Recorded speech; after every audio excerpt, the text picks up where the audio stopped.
আসসালামু আলাইকুম রহমতুল্লাহি বারাকাতু। কেমন আছেন সবাই? আল্লাহ তাআলার অশেষ রহমতে আমরা ভালো আছি। আমাদের গ্রামে ভালোই ঠান্ডা, শীত পড়তেছে আর কি। আকাশও 2 দিন যাবৎ মেঘলা মেঘলা, মনে হয় বৃষ্টি হবে। তাই চিন্তা করলাম হাঁসের মাংস খেলে খারাপ হয় না। বাজার থেকে 2টা হাঁস কিনে এনেছি। আর হাঁসের দামও এখন কম। 2টা হাঁস 950 টাকা নিয়েছে। কিছুদিন পরে দেখা যাবে এগুলোর দাম 600-700 টাকা হয়ে যাবে। দেখেন হাঁসটা তো পড়ছি প্রায় 2 মিনিট আগে, কিন্তু এখনো এটা সম্পূর্ণ মারা যায়নি, এখনো শরীর সতেজ আছে। আমি এর আগে যতবার হাঁস এর ছোট পশম পরিষ্কার করেছি এইভাবে শুধু আগুনে পুড়িয়েছি। অনেক ভিডিওতে দেখি, অনেক ইউটিউব চ্যানেলে দেখি আপনার চালের গুঁড়া আর হলুদ দিয়ে হাঁস পরিষ্কার করে। একটা এইভাবে পুড়িয়ে পরিষ্কার করব, আরেকটা ওইভাবে পরিষ্কার করব, দেখি কোনটা ভালো কাজ করে। আমি যেভাবে পরিষ্কার করি নাকি এই চালের গুঁড়া আর হলুদ দিয়ে পরিষ্কার করলে ভালো পরিষ্কার হয়। একটা পুরানো শেষ, আরেকটা এখন আমি এই টেকনিকে পুরাবো। চালের গুঁড়া আর হলুদ একটু পানি দিয়ে মিশিয়ে নিয়েছি। এখন এটা হাঁসের সমস্ত শরীরে ভালোভাবে মাখবো, যাতে অনেকক্ষণ পড়লেও হাঁসের চামড়া না পড়ে যায়।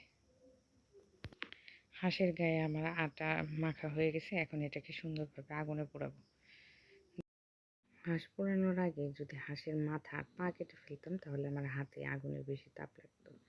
আমি এটা পোড়ানোর পরে কাটবো, যাতে করে আরাম মতো ধরতে পারি। দেখা যাক এটা কতটা ভালো কাজ করে। আমার প্রায় পোড়ানো শেষ উপরের অংশ। এই সাইডেও আর কিছুক্ষণ পোড়াতে হবে। এই দেখেন শেষ প্রায়। এখন আমি হাঁসটাকে 1 মিনিটের জন্য ঠান্ডা হতে দেবো, কারণ যেহেতু এটা আগুন দিয়ে পুড়িয়েছি ভালো একটু গরম হয়েছে। হাতের তাপ সহ্য করা যাবে কিনা বোঝা যাচ্ছে না, তাই অল্প একটু সময় ঠান্ডা হতে দেবো। আলহামদুলিল্লাহ ভালো রেজাল্টই পেয়েছি। দেখেন দারুণ পরিষ্কার হয়েছে। এখন হয়তো বোঝা যাচ্ছে না ক্যামেরাতে, তাই আমি এটাকে পানি দিয়ে ধুয়ে পরিষ্কার করে আপনাদের দেখাচ্ছি। দেখেন কতটা সুন্দর পরিষ্কার হয়েছে। আয়াত কান্না করছে। আমি সব কিছু রেডি করে দিয়েছি, এই শাকিল চলে আসছে রান্না করতে।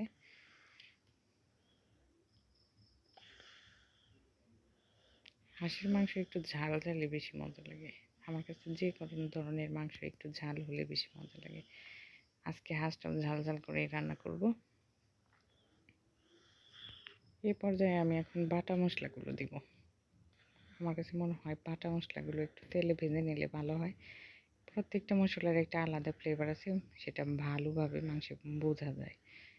যে কোনো তরকারি রান্না করতে বাটা মশলাগুলো আগে তেলে ভেজে নিলে ভালো হয়, পরে গুঁড়া মশলাগুলো দিব, যাতে না পুড়ে যায়।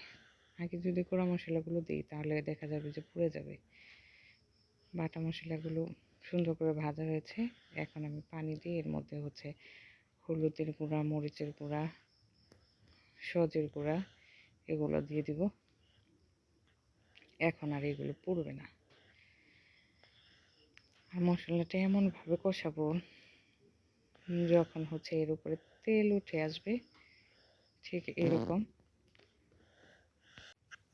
দেখেন মশলার কি সুন্দর একটা কালার চলে আসছে। এ পর্যায়ে আমি মাংস দিয়ে দেব।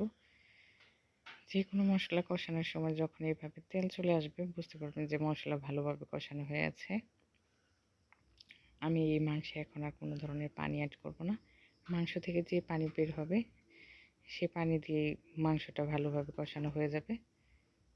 ঢাকনা দিয়ে ঢেকে কিছুক্ষণ জাল দেবো, আবার কিছুক্ষণ পরে ঢাকনা উঠিয়ে সুন্দর করে নেড়ে দেবো, যাতে নিচে না আটকে যায়। যেহেতু এটাতে পানি ব্যবহার করিনি, অল্প পানির পরিমাণ মাংস থেকে উঠেছে, তাই নিচে লেগে যেতে পারে। আর নিচে যদি লেগে যায়, পুড়ে যায়, তাহলে আর মাংসটা খেতে ভালো লাগবে না। তাই কিছুক্ষণ পরে পরে নেড়ে দিতে হবে, যাতে নিচে পোড়া না লেগে যায়। আমি মাংসটা এইভাবে প্রায় 10 থেকে 15 মিনিট সুন্দর করে কষিয়ে নিয়েছি। এখন এর মধ্যে ঝোল দিয়ে দিব। যেহেতু হাঁসের মাংস সিদ্ধ হতে ভালোই টাইম লাগবে, তাই ভালো পরিমাণ ঝোল দিয়ে দেব। আমাদের হাঁসের মাংস রান্না শেষ। দেখেন কালারটা মাশাআল্লাহ দারুণ এসেছে। আর আমার মেয়ে বসে আছে খাওয়ার জন্য। বাটি আনো। সে মাংস ভীষণ পছন্দ করে। তুতা পাখি, আয়াত পাখি, কি খাও? আয়াত কথা বলবে না?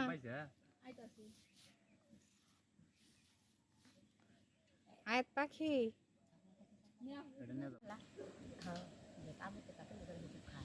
আমাদের ভিডিওটি দেখার জন্য আপনাদের সবাইকে ধন্যবাদ। আল্লাহ সবাইকে ভালো রাখুক। আল্লাহ হাফেজ।